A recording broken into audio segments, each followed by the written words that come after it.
Hi Katie, it's Fancy, and so I read your description, and you say your points of emphasis are gray, black, and I believe the white one. The black and the gray stand out much better, and I'm thinking that this is the white one. I don't think it's this one. For the most part, these are kind of close together, so they're not well balanced throughout the composition.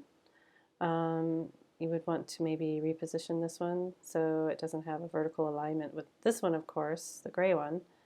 But maybe, the black one comes down a little and the white one goes up a little and the gray one goes out a little. So you want to have kind of a nice asymmetrical balance of the three. They are kind of small, so perhaps you could integrate a couple of more. So we're looking at odd numbers, 3, 5, 7. It depends on how you build them, I guess, how far the gradations go. Right now they seem to go, if we're just looking at this and then we're looking at the next step as being this. So looking at this, and then we're looking at this. So it goes gray, back to dark, back to gray, to white. And then you kind of go back to gray, back to white, black, gray, white, white, gray, white, white, dark. So I don't think your gradations are consistent across pathways, or maybe you're gradating in some other way that I don't see. And then you also have double visual pathways gradating. So I'm not seeing the gradations very well.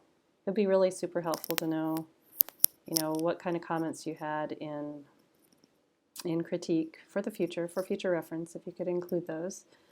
I almost think you would do just as well to concentrate on an interesting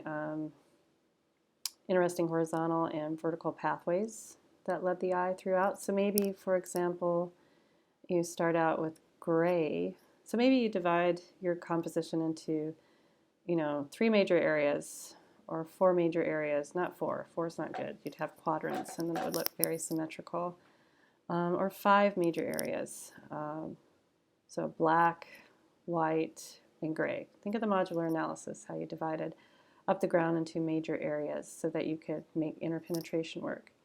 And then perhaps you have pathways that gradate between them. For example, maybe this is the terminus for one pathway that is gray, so it becomes kind of a gray interpenetration within this darker surrounding area, and then it gradates out and very smoothly into a different area where maybe, so from gray, maybe lighter, I don't know, and then back through middle grays and terminates in dark in a primary light area. So maybe you can work out these interesting pathways and then build areas of larger values around them, or maybe you can start dividing up your composition into interesting asymmetrical areas, large areas of gray, white, and black. Or maybe you have 4 areas, say the darker part of your scale, the darker grays, the lighter grays, and white. And then within these pathways, there's a lot of high contrast, and that creates overallness. It doesn't make for a smooth gradation. So make sure that you're working with values that are next to each other as you progress from one end of the scale to the next. Because this is really high contrast. You've got a white, white next to at least a step 5. So there are 3 steps in between, and that's too many to form a good gradation. So I hope this helps, and don't forget to post your work by 8, or your peer assessment by 8 as well, before 8 really.